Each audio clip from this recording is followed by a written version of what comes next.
Hi, I'm Mark, and I like to talk about UK politics and Brexit from an outside view. Although I do know the UK from the inside as well, so don't worry. But what conclusions can the British draw after Brexit? At first glance, the results are not very encouraging, although they are sometimes difficult to measure. But will the United Kingdom change fundamentally now? After Keir Starmer was elected as the new Prime Minister with an overwhelming majority, his inauguration has been accompanied by numerous controversies. The most serious and the one he is most often accused of is the gap between his party, the Labour Party, and his own positions, which are much more liberal than their political orientation would suggest. Will he succeed in getting the country back on its feet despite the special circumstances? Does he even have enough room for maneuver? After 14 years in which the Labour Party remained without a government, Starmer faces an enormous challenge. After the obvious failures of the previous government or governments, but above all after the succession of crises since 2008, the country is plagued by a wide range of problems. The debt ratio is almost 100% of GDP, many municipalities are on the verge of bankruptcy, the tax burden is almost at its highest since the Second World War with 37% of GDP, and government spending is at record levels with 45% of GDP, and real wages have stagnated for a decade. The country is suffering from a housing shortage and social divisions are growing. In addition, the state of public services is deteriorating year after year, especially the National Health System NHS, and the population is aging rapidly and the British people's trust in their elected representatives has reached an all-time low. Against this background, Brexit is naturally viewed with increasing skepticism. More than half of Britons now believe that leaving the European Union was a mistake. And if you believe the polls, only 22% still believe that leaving was a good decision. During the election campaign, Keir Starmer, like his main competitors, was therefore careful not to raise this issue. The new resident of Downing Street said he was opposed to returning to the EU, but at the same time confirmed that he wanted to renegotiate the cooperation agreements with the old continent. But renegotiation won't be there, sorry. But what conclusions can we draw today after Brexit? As I said, at first glance, the results are not very encouraging, although they are difficult to measure. Growth remained fragile for a long time. And since 2016, the EU's GDP has increased by 24%, while the UK's GDP has only increased by 6%. In contrast, before Brexit, it was the EU that grew more slowly than the UK. We logically see the same phenomenon in terms of gross domestic product per capita. Since 2016, the EU's GDP per capita has increased by more than 2% per year compared to that of the UK. In addition, leaving the European Union has not delivered the desired results with regard to the country's external borders, which was one of the key demands of the Brexit supporters. In the last 3 years, the number of migrants has more than doubled as the United Kingdom is now replacing immigration from continental Europe with immigration from other countries. In 2022, a record number of immigrants was recorded with 745,000 new arrivals in the country, the majority of them from Afghanistan, but also from Iran and Turkey. The exit from the EU has had a particularly negative impact on foreign trade and investment as well. Since Brexit was implemented in 2020, trade has declined sharply, especially with the EU, which is Britain's most important trading partner.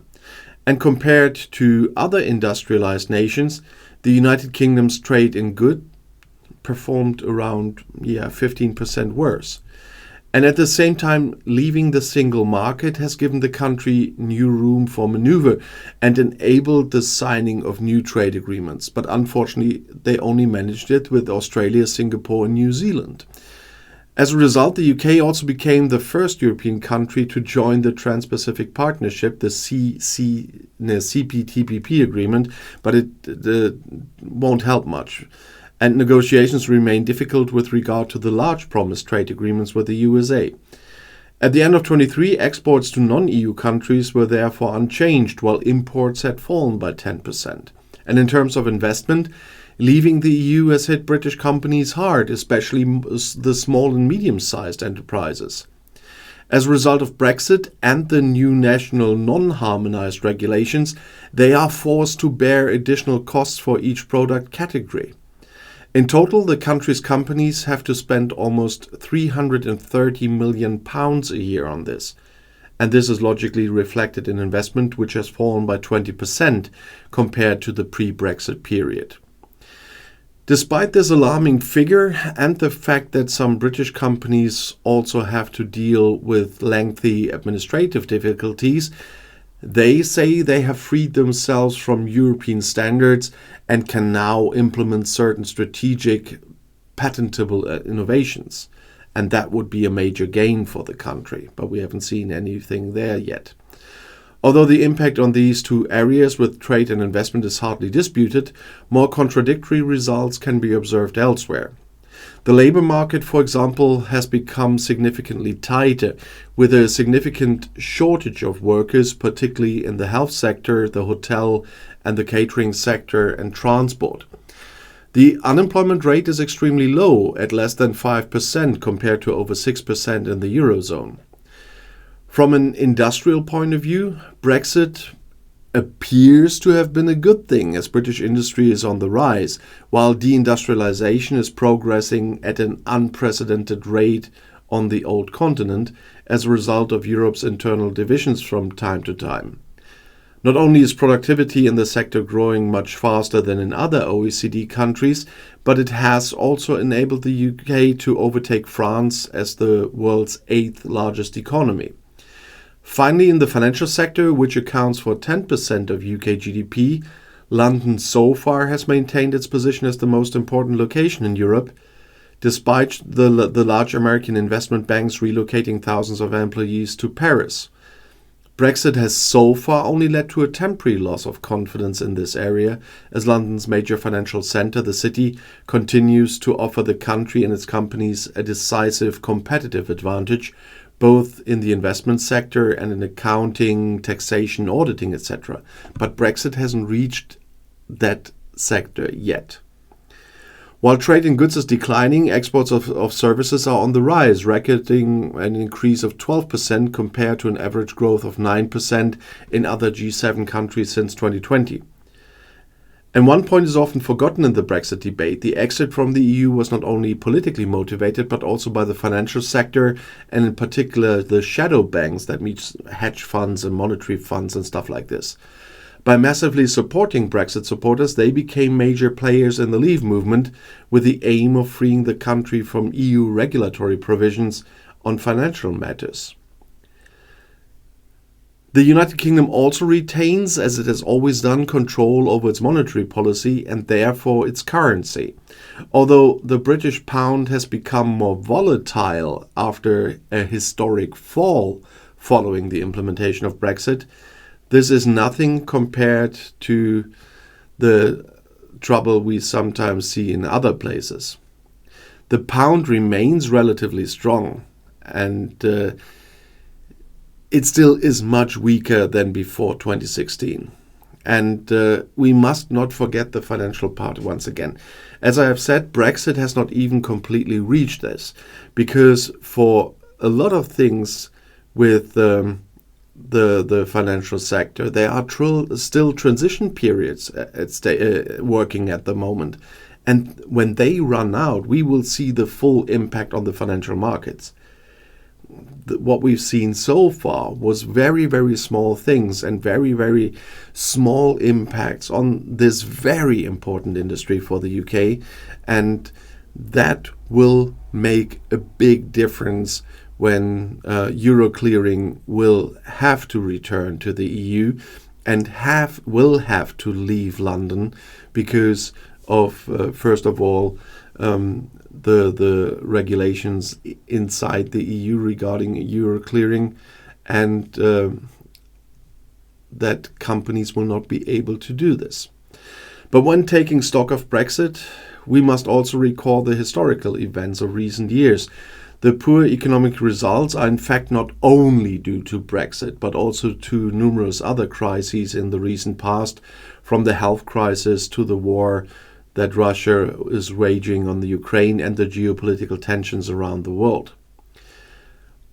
The British economy has slowed more than it would have without leaving the EU, and despite last year's recession, it has now recorded growth of 0.7% in the first quarter. That's a very good result. But if we look at the years, it will in the end will still be seen as a negative effect, because where would the UK be nowadays if they have not left the EU? Because we saw for years what really was that. But the Brexit was motivated by a desire for independence and sovereignty. And the British have always been separated from the Europeans by the famous and strange feeling of exceptionalism. For centuries, they wanted to become independent from the old continent, especially since the creation of the European Union. And their historical loyalty to Anglo-Saxon capitalism makes them, in that regard, closer allies of the United States than of Europe.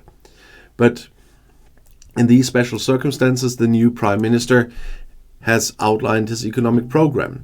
He has been supported in this by the new Chancellor of the Exchequer, that's the Finance Minister, Rachel Reeves, whose studies in economics at Oxford University and then at the London Schools of Economics suggest that budgetary discipline is her watchword. They are presenting the country's new economic program in several stages, with growth as the cornerstone of their term in office, limiting the state's presence by cutting public spending, strong growth in productivity, and a return to economic and political decentralization, limiting the corporate tax rate to 25%, no increase in income tax, social security contributions and VAT, and the creation of a sovereign wealth fund to boost private investment and industrial recovery. The biggest challenge, however, remains the record high national debt, which will require the country to make sacrifices in terms of expenditure and revenue if sufficient growth is not achieved. How Keir Starmer intends to tackle this task remains very unclear. As Prime Minister of a monetary sovereign nation, he could make debt reduction through a profound reform of monetary policy the central project of his term in office, thus committing himself to future generations. His continued stay in power, but above all the future of the United Kingdom, will depend on this fight. And if Starmer is successful, that will be seen very early, because he needs to do some early changes and turn the wheel around very early before the people get disappointed with him. And if you want to know more, the next video is right here in the end screen. I'll see you there. I'll be back.